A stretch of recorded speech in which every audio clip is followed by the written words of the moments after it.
अस्सलाम वालेकुम रहमतुल्लाहि व बरकातुहू। मैं हूं रफ़ीक काजी और शामदीद करता हूं आपको इस वीडियो में। दोस्तों, आज की वीडियो में हम सिर्फ एक सवाल का जवाब तलाश करने की कोशिश करेंगे। फेड ने जिस तरह से आप जानते हैं कि 0.25% रेट जो है वो कम कर दिए हैं, मतलब 25 बेस पॉइंट्स रेट जो है वो कम हो गया है। तो इससे सोना और चांदी की दौड़ क्यों शुरू हो गई है और अगला फेज क्या है, ऊपर जाएगा या करेक्शन आएगी? तो दोस्तों, बड़ी डिटेल के साथ रिसर्च और ट्रेंड्स को देखते हुए हम इसके ऊपर बात करते हैं। पहले नंबर पे मैं आपको ये बताता चलूं कि फेड जब रेट कट होती है तो दुनिया में क्या होता है, ये हमें समझना है। देखिए, मैं आपको ये बताता चलूं कि जब फेड रेट कम करता है, दो चीजें एक साथ होती हैं। बॉन्ड यील्ड्स नीचे आ जाते हैं और दूसरा डॉलर कमजोर हो जाता है। बॉन्ड यील्ड्स नीचे आने की बात करें, यानी आपको बैंक में पैसे रखने का, बॉन्ड्स खरीदने का फायदा जो है वो कम मिलता है। डॉलर कमजोर होने की बात करें तो क्योंकि इंटरेस्ट रेट गिर जाते हैं तो करेंसी की स्ट्रेंथ भी कम हो जाती है। अब जब डॉलर नीचे जाएगा तो बॉन्ड यील्ड भी नीचे जाएंगे। तो याद रखें कि लोग फौरन ऐसे सिनेरियो में सेफ हेवन एसेट्स की तरफ भागते हैं, यानी कि सोना, चांदी और उसके साथ साथ कभी कभार बिटकॉइन में या क्रिप्टो करेंसी में भी। ये एक फितरी रिएक्शन है, कोई कंस्पिरेसी बिल्कुल भी नहीं है। दूसरे नंबर बात करेंगे सोने और चांदी के फौरन क्यों भागे हैं ये। मैं आपको ये बताते चलूं कि दो वजह है और दोनों बहुत ही ज्यादा महफूज हैं और मजबूत हैं। पहली वजह है रियल यील्ड नेगेटिव की तरफ जाने लगी है। जब आपको याद रखें कि बॉन्ड से फायदा कम मिलेगा तो लोग कहते हैं कि यार कम से कम पैसे सोने में डाल दो, वैल्यू तो कायम रहेगी, उसकी इन्फ्लेशन का शिकार तो नहीं होगा हमारा करेंसी नोट पैसे। ये साइकोलॉजी मार्केट को ऊपर लेके जाती है। दूसरी बात, सेफ हेवन एसेट की डिमांड जो है वो बढ़ गई है। मैं आपको ये समझाता चलूं कि जब ग्लोबल इकोनॉमी खुद अनसर्टेनिटी का शिकार होती है, जैसा कि यूएस में स्लो ग्रोथ चल रहा है, यूरोप में कमजोर डिमांड है इस वक्त, चाइना की साइड पर भी प्रेशर है, जियोपॉलिटिकल टेंशंस है, दुनिया में जंगों के हालात हैं, ऐसे माहौल में सोना हमेशा ऊपर ही जाता है। तीसरे नंबर पे हम बात करेंगे सिल्वर और गोल्ड।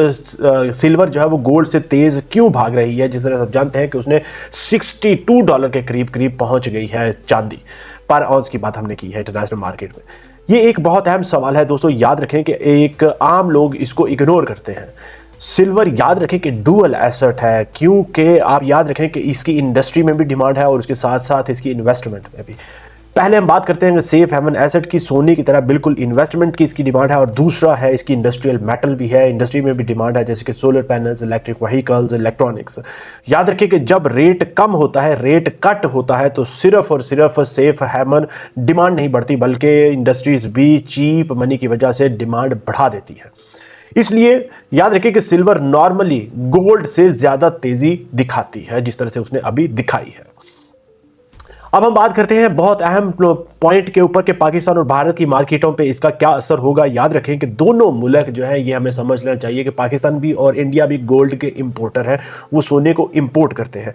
यानी जब गोल्ड ग्लोबल मार्केट में महंगा होता है तो इसके साथ साथ लोकल मार्केट में भी स्पाइक आता है, पाकिस्तान में भी प्राइस ऊपर जाती है, मुकामी जो डिमांड है वो नीचे अगर होगी तो ज्वेलर्स कॉशियस हो जाते हैं, रिटेल इन्वेस्टर्स भी अलर्ट हो जाते हैं। याद रखिए कि पाकिस्तान में तो सिचुएशन इससे भी ज़्यादा मजीद यूनिक है, क्योंकि ये आप समझ लें कि डॉलर महंगा होगा, इंपोर्ट ड्यूटीज हाई होंगी, इन्फ्लेशन एलिवेटेड होगा, तो इसलिए यहाँ ग्लोबल स्पाइक जो है उसका डबल इम्पैक्ट होगा, डबल उसका असर होगा, इंटरनेशनल मार्केट में से ज़्यादा इसके ऊपर इम्पैक्ट होगा। अब हम बात करते हैं अगले बहुत अहम सवाल के ऊपर जो हमें समझना है कि सोना मजीद ऊपर जाएगा या गिरेगा 0.25% रेट कट के बाद।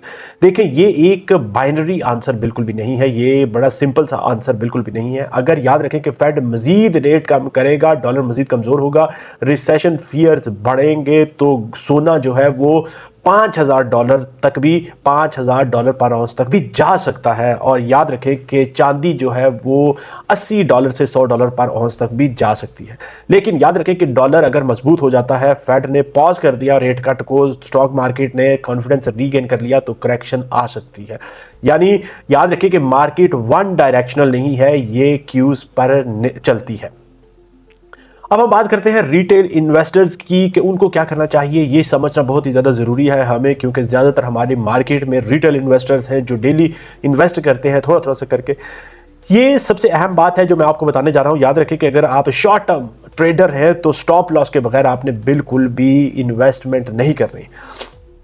वोलेटिलिटी वो डेंजरस आप याद रखें कि हो सकती है। मीडियम टर्म इन्वेस्टर्स के लिए बात करें तो गोल्ड ETF या फिर सिल्वर ETF ये आपके लिए सेफ इन्वेस्टमेंट्स हैं। फिजिकल में आप अभी रश ना करें, फिजिकल लेने में अभी आप इतना ज़्यादा जोर ना करें। लॉन्ग टर्म इन्वेस्टर की बात करें तो गोल्ड हमेशा से हेज रहा है, एक दीवार रहा है इन्फ्लेशन के खिलाफ, तो वो रहेगा। डॉलर बेस्ड एसेट से डाइवर्सिफाई ज़रूर आप करें, एक चीज़ के ऊपर इन्वेस्टमेंट ना रखें। मेरी पर्सनल राय मैं आपको बता देता हूं, वो भी बहुत ज़्यादा आपको समझ ले आप उससे, कि फेड के रेट कट ने जो शॉर्ट टर्म अभी रैली शुरू कर दी है, लेकिन याद रखें कि बुल रन जो सस्टेनेबल तभी होगा जब डॉलर जो है वो नीचे रहेगा, फेड मजीद रेट कट देगा और ग्लोबल अनसर्टेनिटी कायम रहेगी। और मेरा अपना अंदाज़ा जो रिसर्च की बुनियाद पर ये है, मैं आपको बताता चलूँ कि गोल्ड जो है वो लॉन्ग टर्म में ऊपर की तरफ जाता ही नज़र आ रहा है। ग्राफ्स हमें, ट्रेंड्स हमें यही बता रहे हैं। लेकिन शॉर्ट टर्म खिलाड़ियों के लिए याद रखें कि वॉलेटिलिटी जो है वो बहुत ही ज़्यादा डेंजरस हो सकती है। इसलिए शॉर्ट टर्म ट्रेडिंग के लिए अगर आप करना चाहें तो आपने बड़ा खबरदार रहना, ध्यान रहे। दोस्तों आखिर में मैं आपको ये बताता चलूँ बिल्कुल वीडियो के अख्ताम पर कि सोने और चांदी की कीमतें सिर्फ और सिर्फ चार्ट से नहीं चलती, ये साइकोलॉजी से चलती हैं, ये दिमाग से चलती हैं, ये डेटा से चलती हैं, रिसर्च से चलती हैं। याद रखें कि जब दुनिया स्टेरी होती है, डरी हुई होती है, सहमी हुई होती है, तो लोग सोने की तरफ भागते हैं। और जब मुस्तकबिल सस्ता हो जाता है तो उसके आप रेट कट्स आपको मिलते हैं तो सिल्वर तेज भागती है। फेड ने रेट कट दे दी है, उसने 0.25% रेट कम कर दिया है। मार्केट में नई जो आपको पता है कि लहर जो है वो चल पड़ी है, धमाका शुरू हो गया है। लेकिन इसको समझकर हमें चलना है, हाइप के ऊपर बिल्कुल भी नहीं चलना। आपने कोई भी आपने नेक्स्ट मूव अपनी हाइप के ऊपर या परेशानी या पैनिक में बिल्कुल भी नहीं करनी। आपने बड़ी सोच समझ और ध्यान के साथ अगर अपनी नेक्स्ट मूव को करना है, क्योंकि हालात जो है बड़ी तेजी से आगे बदलने जा रहे हैं। इसी तरह इसी मिशन के साथ कि आपको राइट टाइम पे राइट इन्फॉर्मेशन देनी है। मेरा यकीन यही है, मेरा ईमान यही है, मेरा जो मिशन यही है कि आपको अवेयरनेस देते रहना है, आपको जगाते रहना है, ताकि आपके लिए और आपके लिए आसानियां पैदा करते रहना, ताकि आपके लिए आपकी जो नेक्स्ट मूव है वो बेस्ट तरीके से परफॉर्म हो सके। इसी यकीन के साथ कि अगर आपके दिन में कोई सवाल, कोई क्वेश्चन, कोई फीडबैक है, कमेंट सेक्शन में जरूर लिखें। और इसी यकीन के साथ कि आप वीडियो को लाइक शेयर, चैनल को सब्सक्राइब जरूर कर लेंगे। इजाज़त चाहूँगा। अस्सलाम वालेकुम रहमतुल्लाहि व बरकातुहू।